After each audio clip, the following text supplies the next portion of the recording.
Hey everyone, welcome back. Today I want to dive into something that has been resonating with so many people lately, and that is Mel Robbins' The Let Them Theory.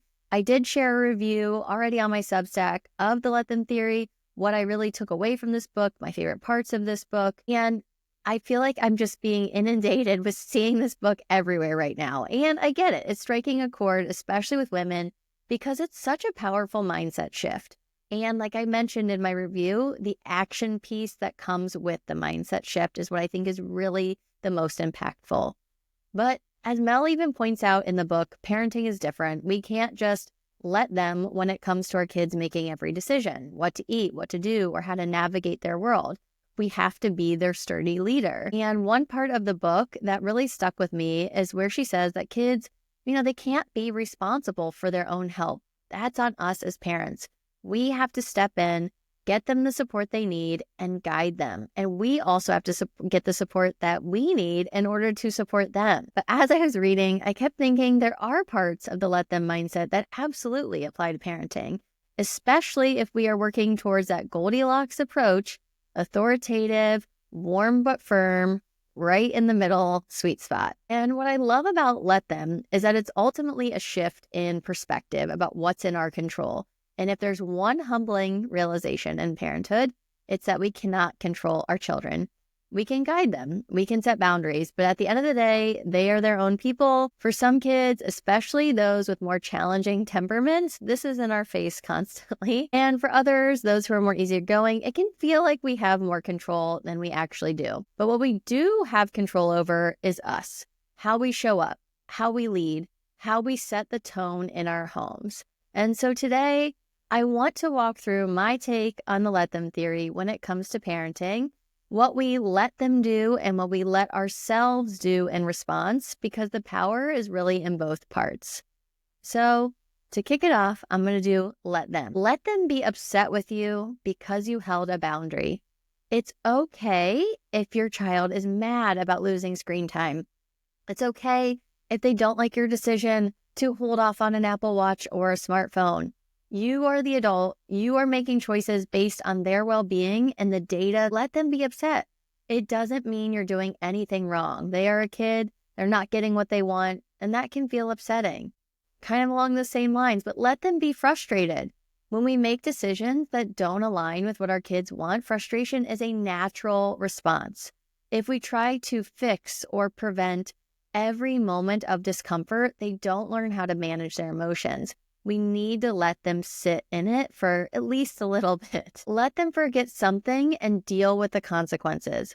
So often we rush in to rescue our kids, but forgetting a homework assignment or a sports bag, it's actually a really valuable lesson. Some parents even give their kids one get out of jail free pass every quarter of school, but beyond that, they're on their own. Let them take responsibility and advocate for themselves. What we know is that when it comes to things like executive functioning skills and confidence and competence, that our kids have to fail in order to grow those muscles. So let them fail. Let them have to advocate to a teacher or to a coach that they forgot something. I guarantee they will learn that lesson so much faster through actually going through it than by being rescued time and time again. Let them struggle before jumping into help. Yes, let's let them forget something, but let's also let them struggle. So resist the urge to fix. If they need help, they will ask. Don't fix their assignment when they turn around. Don't add more glitter once they go to bed. Let's let them be unsure of what to do and struggle to put a puzzle piece where it needs to go, right? Because they will ask for help when they need it. And if they don't, they'll likely figure it out on their own. This is where problem-solving skills develop. Let them be bored. Boredom creates critical thinking, creates creativity. It's okay if they stare out the window or sit with their own thoughts or have to watch their sibling at a practice. It's okay if they sit at the dinner table with nothing to watch or do. Let's give them the chance to navigate their own entertainment instead of always providing it. Let them feel emotions like anxiety, stress, and sadness. There is a balance here, of course, but not every anxious feeling means an immediate change needs to happen. If your child is nervous about school drop-off, it doesn't mean that they shouldn't go. We have to find that middle of reminding them that we need to push through discomfort to build resilience. So how can we not just avoid, but accommodate when they are feeling these things? And the next piece is the let me. Let me model healthy habits, communication, and self-care.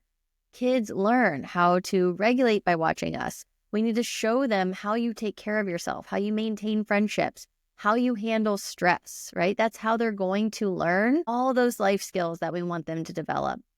Let me practice regulation in tricky moments. Self-regulation is not something our kids are born with. It's something they learn through co-regulation. So that means we need to practice it ourselves first. And just a reminder, regulation does not mean calm. Regulation means you're in control of your response. So how can we, instead of lash out or go to these other two types of parenting styles, authoritarian or permissive, how can we practice that regulation, that being in control in those really tricky, challenging moments? Let me hold boundaries and limits with confidence. Permissive parenting can actually create anxiety for kids because they don't know who's in charge. It's really scary to be like, oh, I'm the kid, I'm the one in charge right now. So boundaries provide security. If you need a refresher, go back and listen to my episode on the Goldilocks parenting approach. I'll put the link in the show notes. Let me guide, but not rescue. Our kids need to experience mistakes, setbacks, and disappointments with us by their side, not fixing everything for them. We can ask them, how would you like to handle this? Do you have any ideas on how you would solve this without just giving them the answer or calling the school to fix it? We need to be there to listen and let them share with us what they would like to do. So let me guide, let me be quiet, let me listen, but not rescue. Let me push them to build resilience. It's okay if they don't want to try a new activity. That doesn't mean we just don't do it. The answer is, how can I support them in getting there? So we don't just need to throw them in the pool and hope they'll figure out how to swim, but we also don't need to avoid swim lessons. We need to push them to build that resilience. An episode that I created, which is about sensitivity, shares a lot about this, about how we can help our kids build resilience. So what are those steps we can take to where we feel like it's maybe a gentle push and not just a throwing to the wolves, right? Let me teach them life skills that build independence.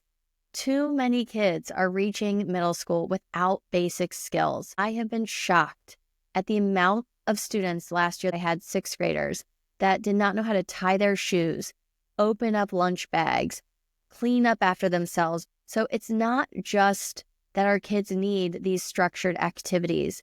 We have to teach our kids real world independence. They have to learn these basic life skills. We're expecting them to learn algebra and geometry, but we're not teaching them how to make their bed or tie their shoes. There has to be more of a balance. Let me be the sturdy leader.